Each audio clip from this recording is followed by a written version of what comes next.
Hello. Hi, everybody.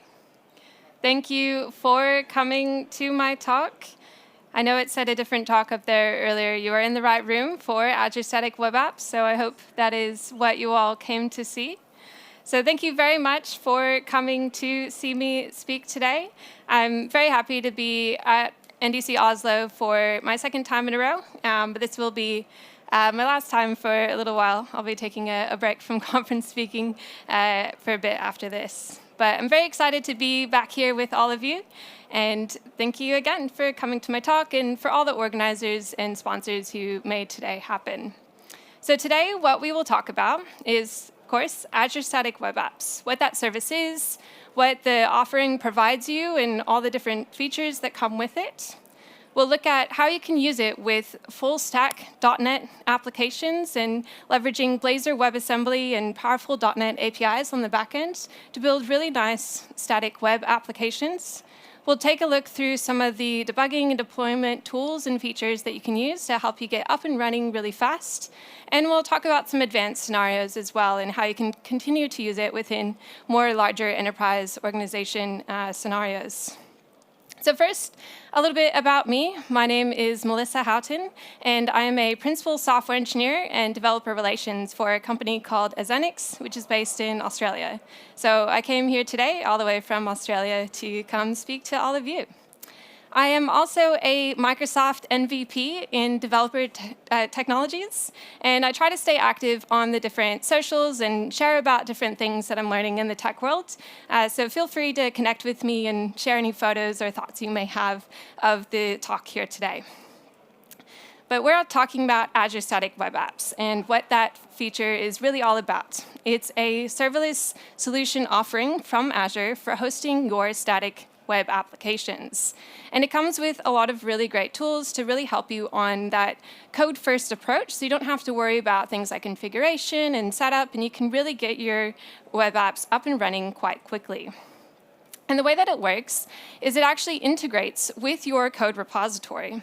So it has first-class integration with your GitHub and your Azure DevOps, and it will look for your code changes, your commits into your main branch, whatever branch you configure it for, and it will automatically deploy into Azure based on that. And it looks like the screen has gone black. Interesting. So hopefully you saw the image that was up there before, but basically it'll automatically do those code changes and deploy onto Azure. And it's all about the static content. So you'll have your static content in the front end, which is typically your HTML, your CSS, and your JavaScript. But we're going to look at how we can also use it with our .NET in the front end with Blazor WebAssembly. And then in your backend, what comes managed through Azure Static Web Apps is your Azure Functions. There also are some different API backend options that we'll look at as well. But what comes as sort of the main initial backend option is your Azure Functions. And hopefully we are back on screen.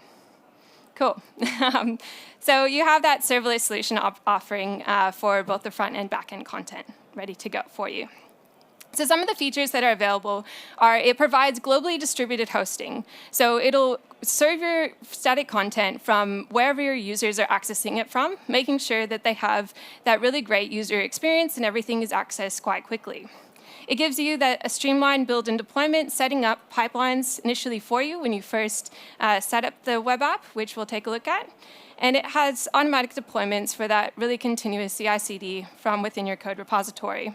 It also allows you to set up custom domains, and it gives you free SSL certificates so you can have nice and secure, professional-looking websites. There's built-in authentication through using GitHub, Twitter, and Azure AD, as well as options for custom authentication and built-in routing rules and configuration to make sure your application is nice and secure. It also generates staging environments. So each pull request that you open up, it'll actually create a staging environment for you so that your teammates can look at your code changes live on the cloud. And there's no more of that, it works on my machine thing. They can test it out for themselves and see how it's working. And there's some really great tools, including a custom CLI for static web apps and CLI support through things like .NET CLI as well. So Azure Static Web Apps is static content on the front end. So it supports a whole bunch of different frameworks. I'm a .NET developer, and I've been working with .NET for quite a while now. So I'm very excited about how I can use this specifically with .NET and building really robust full-stack .NET applications. But also supports your other front-end frameworks like Vue and React and Angular and any sort of static content that you might want to host on the front end. But I think it goes quite nicely with .NET. Being part of the Microsoft ecosystem, you can leverage all the great tools and everything that you have in the world, and you can build those full-stack .NET applications. So in order to use our .NET in the front end, we need to use something called Blazor WebAssembly. But why would we want to use full-stack .NET? Well, .NET, I hope many of you are familiar with .NET, have worked with it quite a bit, but it's free and open source, it's cross-platform, it's very modern and productive, it's secure, it has a really great community around it. There's tons of people even here that are creating tons of really great resources and doing talks and things about .NET. And it means that you can leverage one of the fastest frameworks out there for your full-stack web applications. So when you're using .NET on the front end, you're using in Blazor. And there's actually two different kinds of Blazor. There's what's called Blazor Server, which serves the content from the server side using Signal R.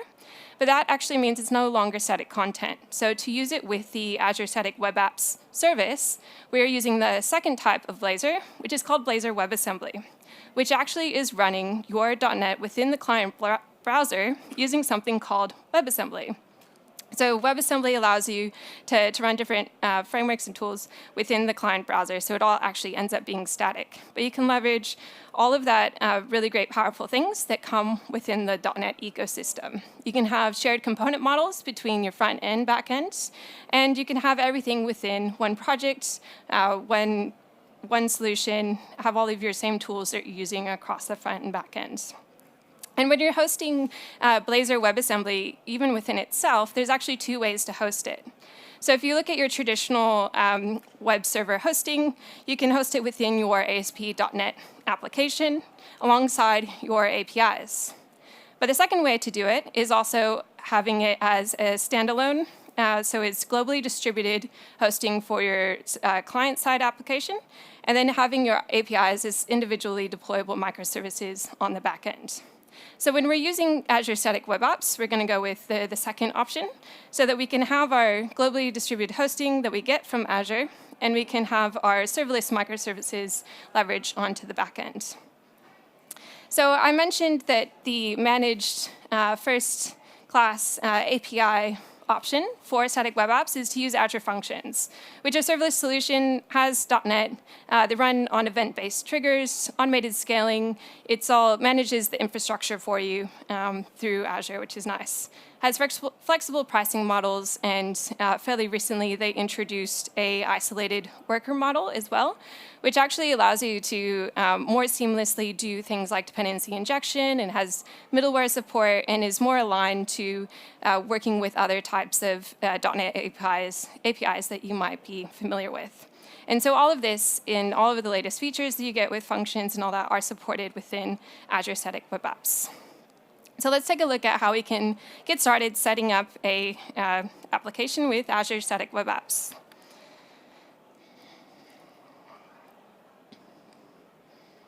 So I have here my Visual Studio, and I'm just going to zoom in quickly to the Solution Explorer.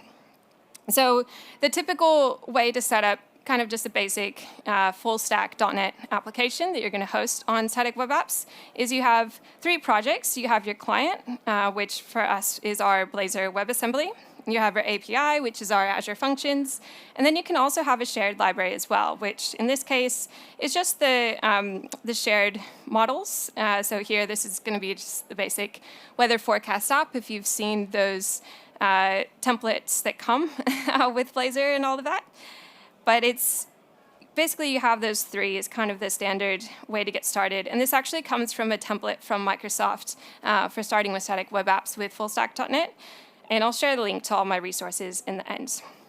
But everything is written in your C#. We have a shared component model. If you haven't seen Blazor before, it all of the templates are based on Razor pages, and that's where you define your layout and everything.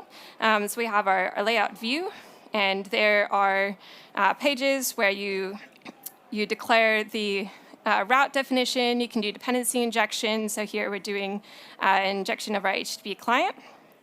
And then you just define all of your layout with your HTML content and all that good stuff.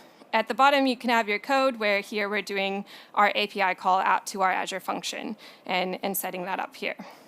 Then we have a normal GET request function that is just going to send us back a weather forecast when we go.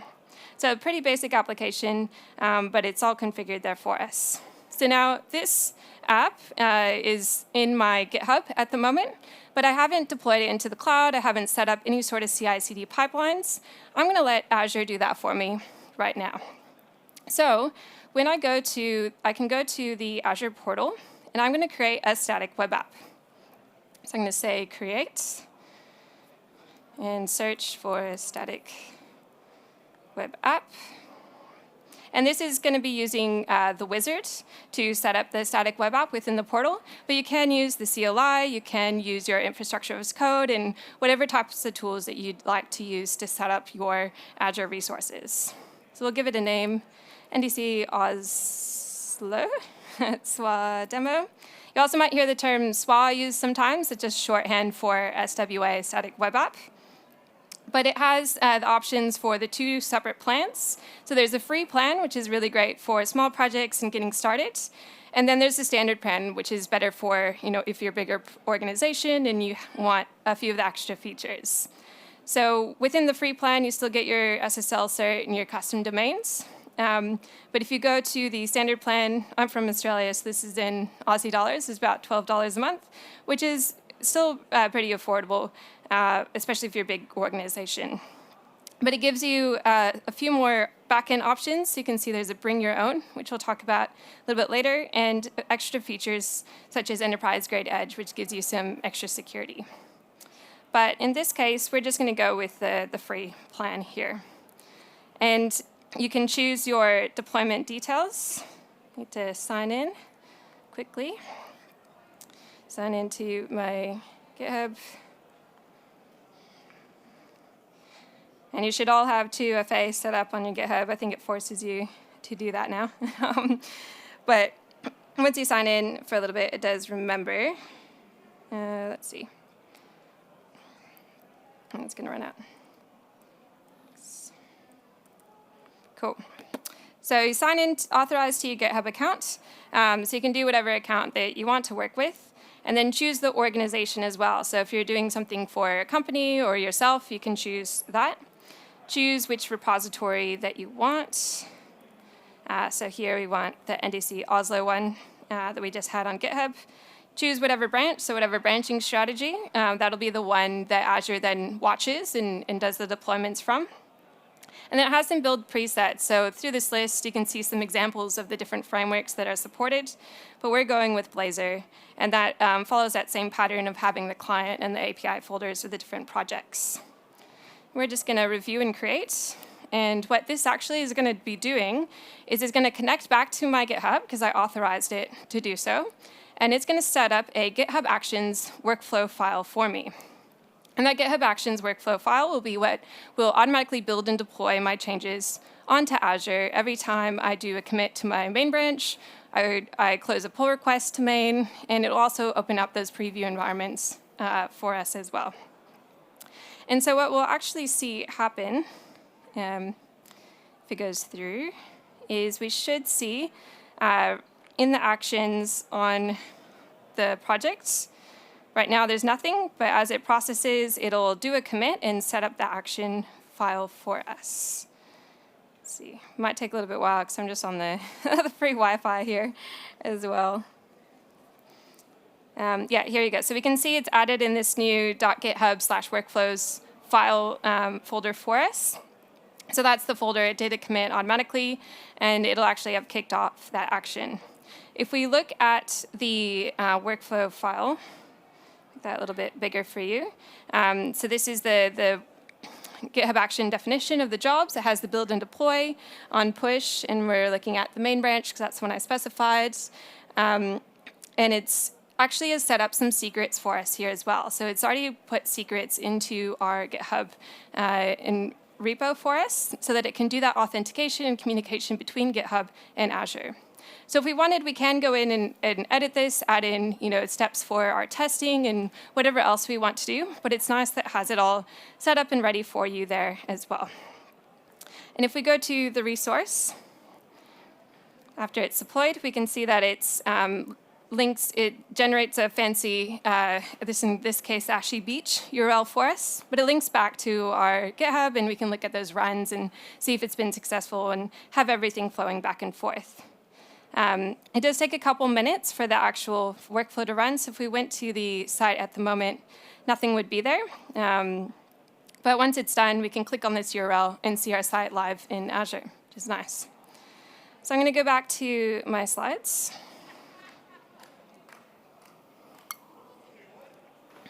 Cool. So we saw how it just took a few steps to get our application deployed into Azure, to get it up and running. And we can already go look at it live once the workflow is kicked off. It set up that CI/CD.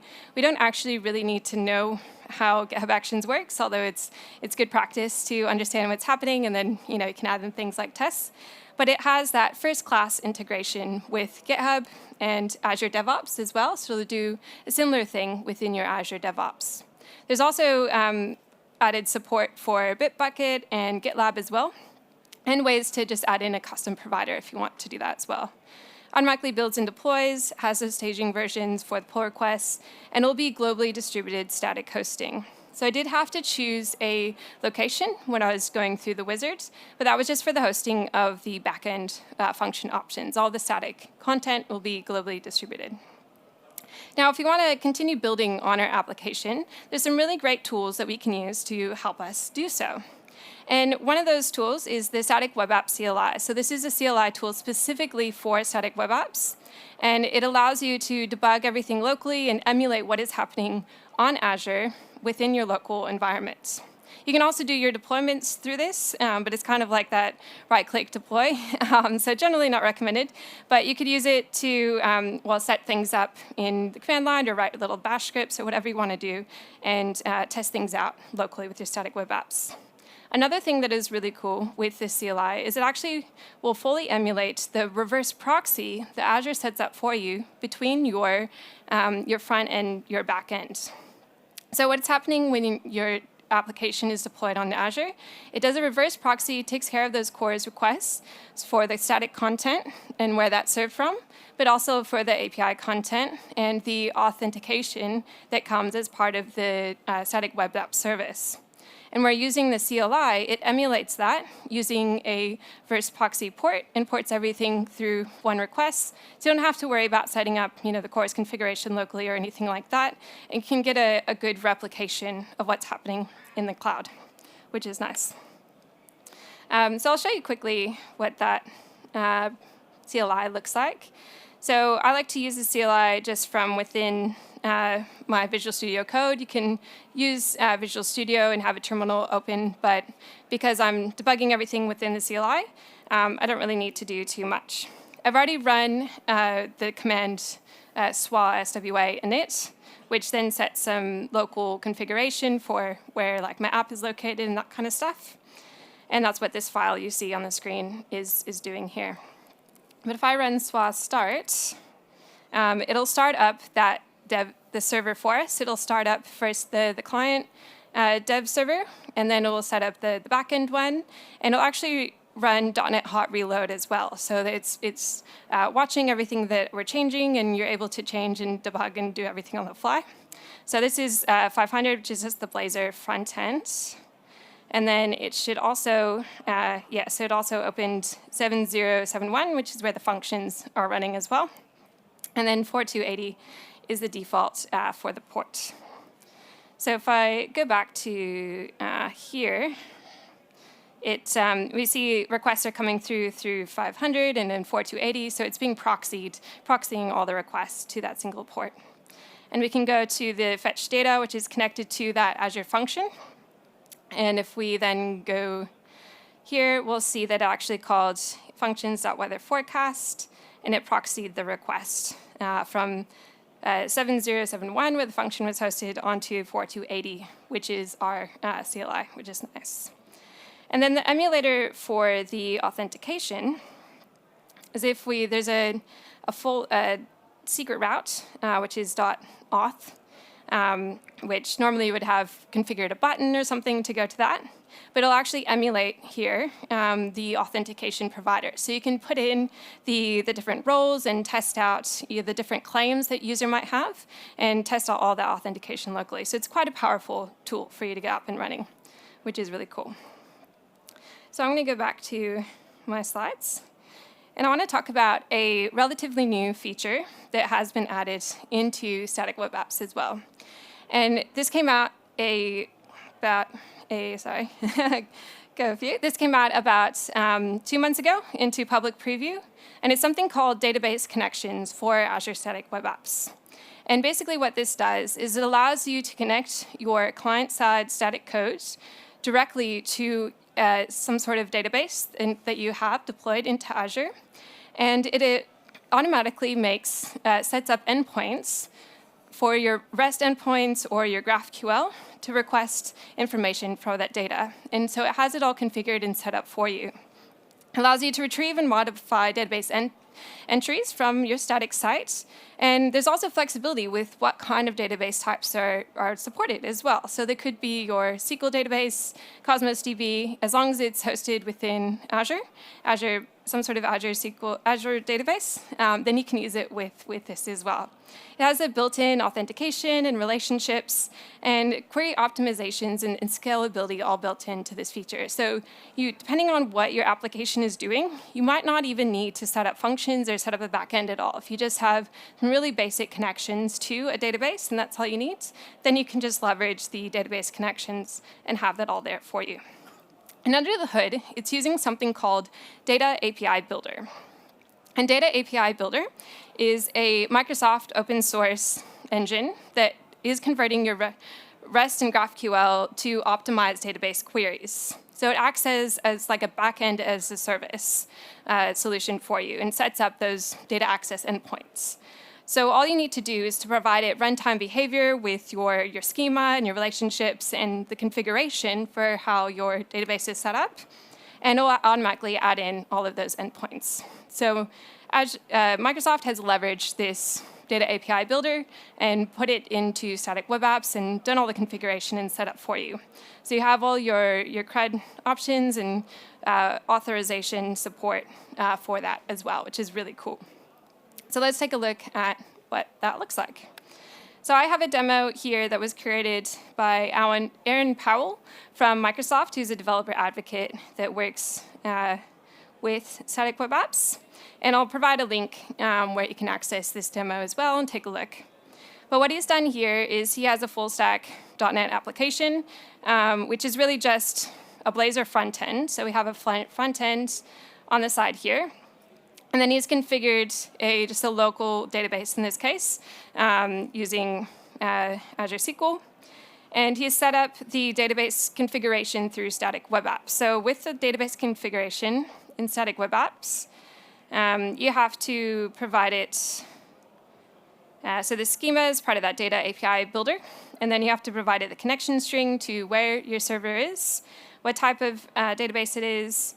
We're going to be using the Static Web App CLI under the hood to connect to it. So using that same URL, Static Web Apps has its own authentication provider. And then really just defining the entity types that you're going to be working with in this case. So he has set up just a local Azure database here with some questions. So this is a trivia application. So it has the schema and the model for those questions. And he sets that all up using a create table thing here. But he's also using, in our case, he's using GraphQL. So he's just using the Strawberry Shake GraphQL client to be able to do the GraphQL queries, but he doesn't need to set up the server because that's all part of the Static Web Apps and what's provided for you. And actually, the guy who writes Strawberry Shake which is the .NET library for GraphQL, is here today and speaking at the same exact time. But I'd recommend, go and checking out his talk as well. So he's just doing a query for the questions, and then on the page, he's just a basic page here, where he's then using the trivia client, which is leveraging that library, getting all the questions, and then processing through it. So if we start this up, and this example is all running within a dev container as well, so if you go download it, it'll set up a Docker container on your machine that has all the nice tools and everything you need to work with it, which is really handy as well. So once it starts, it'll spin up just that client-side thing for us. It'll spin up the emulator as well for the data API endpoints and a version of our local database. It might take a little while. There you go.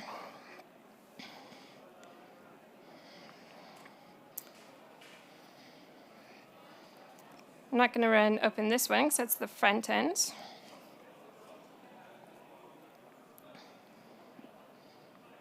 Actually, I just realized I still have the other one is running, so it's going to try and use the same port and get confused. So it's not going to work. But that's OK. All I was going to show you is, or maybe it will work. There you go. It does work. Closed in time. Cool. So I'll open up the inspector so we can see that it's hitting the GraphQL endpoints for us. Here you go. So called out to GraphQL. And here it's using that /data API, which is the built-in route for static web apps. Calling out to GraphQL, we're sending it that query that we saw with the client, and then the response is all of the questions that are showing on the page. So we didn't have to write any sort of backend to be able to do that. We just had to configure the database connection. So really nice and easy to get up and running, which is really cool. But one thing that the Microsoft team who works on static web apps did want to make clear is that when looking at whether to use the database connections or using your Azure Functions or other API options, you can actually mix and match, and it's better to do so. So take a look at the needs for your applications. If you just have some simple GET requests, you can use the database connections. If you're doing a bit more complex fetching from your backend and service calls, then you can use your other backend options. So you can really leverage all the features within your static web apps. So we've talked a bit about how you can use the Azure Functions and how there's a managed option. But there's also another option to bring your own backend. And this is called linking backends. And as of 2 days ago, because Microsoft Build is on this week, so things are becoming generally available as we speak. As of 2 days ago, all of these linked backend bring your own options are now generally available for you as well. And what that means is that you can bring in different kind of backends and link them into your static web apps. You do have to manage them elsewhere, so it's not part of the serverless solution offering. But you can have really robust APIs through your Azure Container Apps, your Azure API Management, and Azure App Service. Maybe it's some microservices that you're already using somewhere else, and you want to connect to your front end. You can now do that. And it has integrated security and direct access to user authentication and role-based authorization as well. And it also sets up that seamless routing and CORS configuration when you're bringing your own backend. One thing to note when you bring in your own backend is you do need to make sure you put in the /API route into your controller. Otherwise, static web apps won't know how to resolve it. But other than that, it's all nice and pretty easy to use. And one that I'm really excited about these options is Azure Container Apps, which is a serverless container option for microservices that you can use with your .NET Web APIs. So like our other serverless offerings, it allows you to focus on the apps, not having to worry about the infrastructure and management, scalability, and all that. It all comes built in. So let's take a look at how we can link our backends to an existing static web app. So I have on Azure, I've deployed a static web app already that is just a Blazor front end and nothing else. One thing to note as well with those bring your own managed bring your own linked backends, is you do need to make sure you're on the standard plan, so it's only available on the plan that's about $10 a month, not on the free one. But how you can do it is you can go to APIs over here, and you can go to, takes a little bit, you go to link, and it has to be some sort of, your backend option needs to already be deployed, but look for it. I wanted to do a container app, and then find container, and we can link it together. And what this will actually do is it'll configure that authentication for us and set up that reverse proxy and the CORS rules and lock down your service so that it's only accessible to static web apps. You can add in other identity providers as well, but again, it sets it all up for you and makes it quick and easy to use. So now that it's linked, I can go over to my resource for my container app that I have, and I can go over to the authentication and see that it's already added in the identity provider for Azure Static Web Apps for that app client that was there as well. So it's quick and easy, and it means that you can really make robust, powerful applications.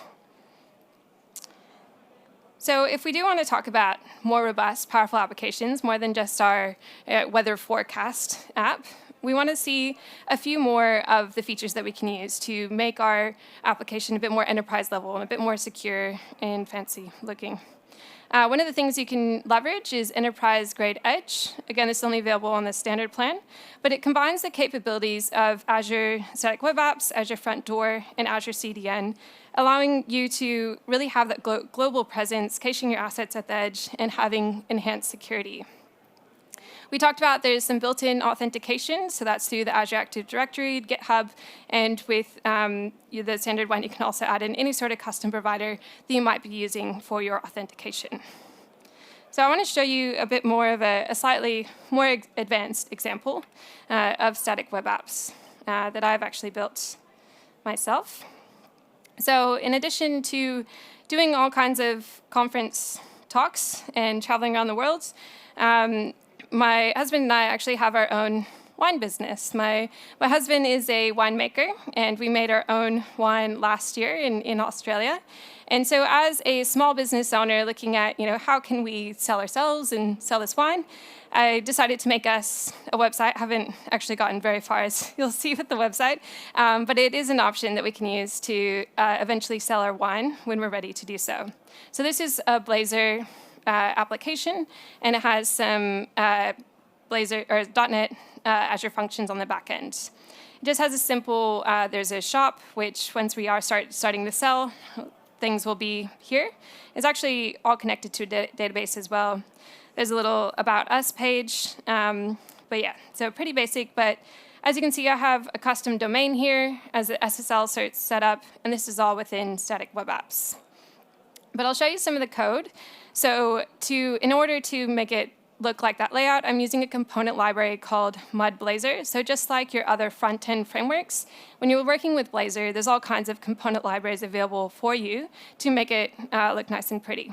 So you have your directives for things like the title. The framework I'm using is called Blazor, so it's material design for Blazor. So that's why you see mud text. I have a component here that's the carousel, which is just the images that slide through. But on that shop page, I have, if there were shops, or if there were products in the shop, I would have those products coming, because I'm actually doing a GET call to my Azure function, which is actually calling a database to get whatever products I might have. So it's all connected to a SQL database.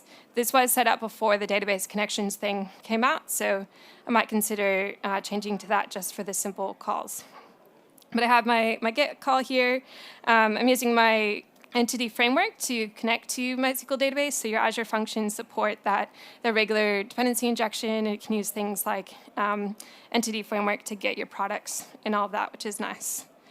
But one thing I did want to show you as well is we saw a GET call, but I also did set up a post call for somebody to be able to add in new products. So eventually, if I didn't want to do database commands to set it up. Maybe I wanted to set up a page where my husband could go in and add in a new wine that we were about to sell. I wanted a post call, but I wanted to lock it down. So I'm using the Static Web Apps routing rules to do just some basic locking down and authorization within that endpoint. So within the Static Web Apps config, I've said only people who are authorized can then hit that route. So it's pretty basic security on there, but at least it's something, which is nice. To further add some security, I've actually started working on a few more bits of some authentication that can be added. And I have a pull request here because I wanted to show you that staging environment pull request that gets created with some of the changes that I've done.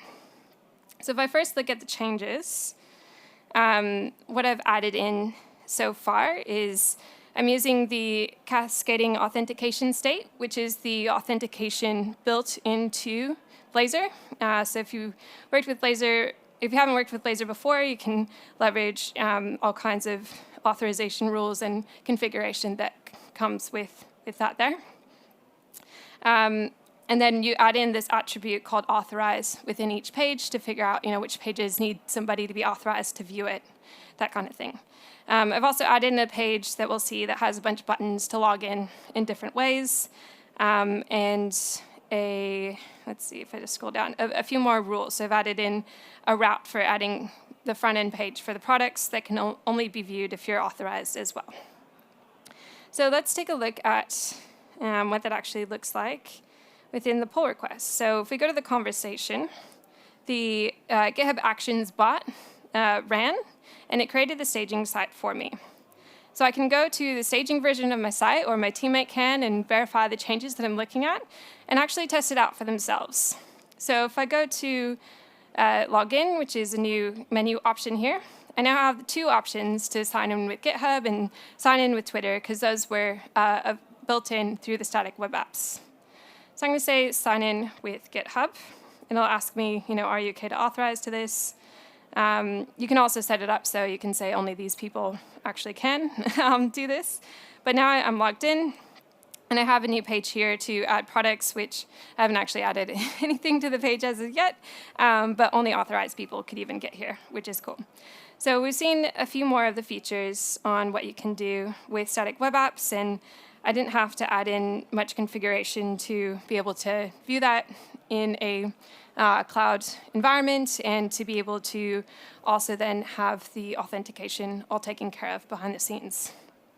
If you want to go even further into a advanced application, there's a whole bunch of different things that we can do. So this is a sample from Azure for a full-stack serverless application that is a scenario of trying to catch the bus. And within this, they are using Azure Static Web Apps. But basically, the requirements that they were looking at were a website for monitoring the real-time bus notifications. So using an IoT device to say, when is the bus arriving, what's the status of the bus, and where it is on the different routes. And that's feeding into some Azure Functions and logic apps that send emails out. Information is coming into the database, so you're storing and processing your data within your Azure SQL database. But then you also have an API service with Azure Functions that then gets the information of what is the current status of the bus. And we're hosting a web application for people to actually go and view the status through our static web apps. So you can build some really powerful and complex applications and add in a whole bunch of extra services and backend features connecting into your static web apps. It doesn't just have to be your marketing website or your personal blog or whatnot. You can really get into that enterprise level application. And all of this can then also be automated through our deployments with GitHub Actions, and we can have it all fed in to automatically go up, build, and deploy into our repository, which is great. If you don't want to set things up through the wizard and you'd like to set up all of your code through infrastructure as code and have everything really repeatable and being able to deploy changes quite easily, you can also leverage that as well to set up your static web apps. So this is an example of how you're setting up your static web app resource within your Bicep application or infrastructure as code. So it's, again, you can have it alongside all of your really complex infrastructure as code and have it all repeatable. You won't be able to set it up through the portal initially, but you can then, after it's deployed, go and manage everything through the portal and take a look at what you have set up there, which is nice. You can also use things like Terraform if you prefer setting up your infrastructure as code with Terraform, and very similarly define all of your configuration for your static web apps through the infrastructure as code that way, which is great. So in summary, we saw quite a lot about Azure Static Web Apps, what the service actually is, all the different features that it provides for you. It provides a really nice way to host your static content, to get up and running quite quickly, have quite a few different options for your backend and really robust applications, as well as a bit more simple things that you want to get up and running quite quickly. We took a look at how you can use it with your full stack .NET, using Blazor WebAssembly in the front end and different types of .NET APIs in the back end, and even linking into different types of Azure features to have powerful applications like the bus scenario. So how can you get started today? Well, really, it's about going out and building those full-stack serverless web applications, looking at how you can do the streamlined CI/CD to Azure using things like GitHub Actions or Azure DevOps. You have that free plan option, which is really nice for learning things and trying things out, or if you just have a small organization or personal site that you're trying to host. And there's tons and tons of free learning resources out there as well. So that link there is a link that'll send you to some learning resources to get started. But other than that, I will also share next a link for all of my slides and resources that I had here today. So this slide here, if you scan the QR code on the screen, or if you go to the bit.ly link at the bottom, you can access all of my slides and my resources and the demos that I used here today. And thank you very much.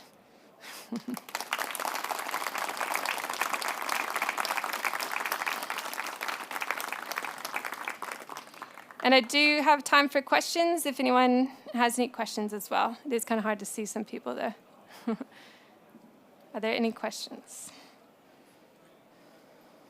Yes, in the front. How does this integrate with private endpoints? Private endpoints? Yeah, so you can use private endpoints. There are a few things actually to note with the free plan. So yeah, with the free plan, you can't really secure things down. Even your preview environments through the pull requests are accessible to the public if they get that funny URL.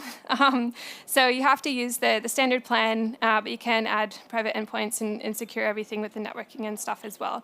So it does have the option to lock everything down if you're paying for the more advanced plan. Yeah. Any other questions?